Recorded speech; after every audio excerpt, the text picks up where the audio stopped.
আসসালামু আলাইকুম সুপ্রিয় শিক্ষার্থীরা, কেমন আছো তোমরা সবাই?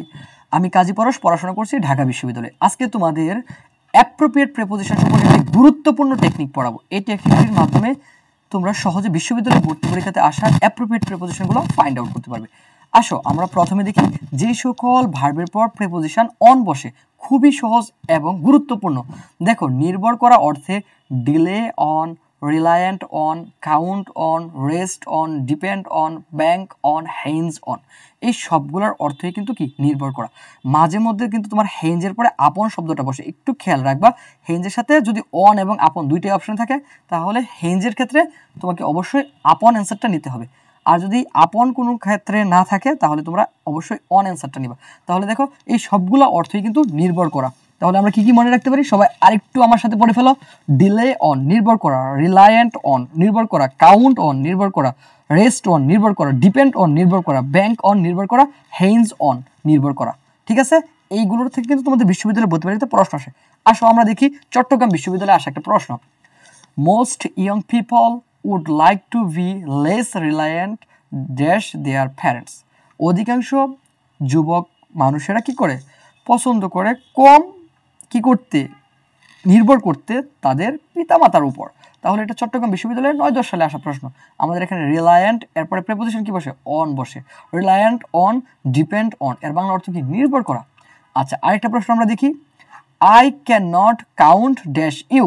এটার অ্যান্সার কি হবে? অবশ্যই হবে কি? কাউন্ট অন, মানে কি? নির্ভর করা। I can not count on you, আমি তোমার উপর কি করতে পারি না? নির্ভর করতে পারি না। ওকে, আসো আমরা দেখি যে সকল ভার্বের পর প্রিপোজিশন অফ বসে, সবগুলোর অর্থ কিন্তু সতর্ক বা সচেতন এমন অর্থ বোঝায়।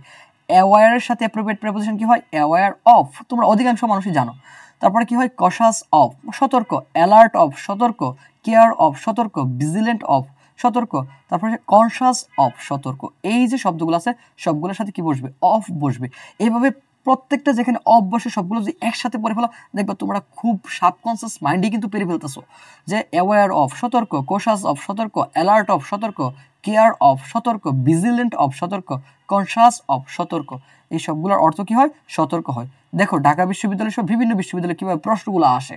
এই যে দেখো, ঢাকা বিশ্ববিদ্যালয়ে আসা প্রশ্ন, তোমাদের অনেকের স্বপ্নের ডিইউতে এই প্রশ্নটা এসেছিল। ডিইউতে কি প্রশ্ন আসছিল? ডিইউ হিউম্যানিটিস ইউনিট 21-22 সালে এই প্রশ্নটা আসছিল। You are fully aware dash the events. কি হবে? সবাই চোখ বন্ধ করে অ্যান্সারটা পারবা। You are fully aware of, কারণ aware of, vigilant of, conscious of, এই সবগুলোর সাথে কি বসে? অফ প্রিপোজিশন বসে। সেই কারণে আমাদের 1 নম্বর প্রশ্নের উত্তর কি হবে? 1 নম্বর প্রশ্নের উত্তর চোখ বন্ধ করে কি হয়ে যাবে? অফ হয়ে যাবে। ওকে, আচ্ছা, তারপর এটা দেখো। হি is vigilant dash his studies. এখানে আমাদের অ্যান্সারটা কি হবে? সবাই একটু খেয়াল করো। হি ইজ ভিজিলেন্ট, ভিজিলেন্টের পর অবশ্যই কি বসে? প্রিপোজিশন বসে of. He is vigilant of his studies, সে তার পড়াশোনা সম্পর্কে কি? সচেতন। আশা করি আজকের ক্লাসটি তোমাদের সকলের ভালো লেগেছে। ভালো লাগলে চ্যানেলটি সাবস্ক্রাইব করে আমাদের সাথে থাকো। ধন্যবাদ সবাইকে।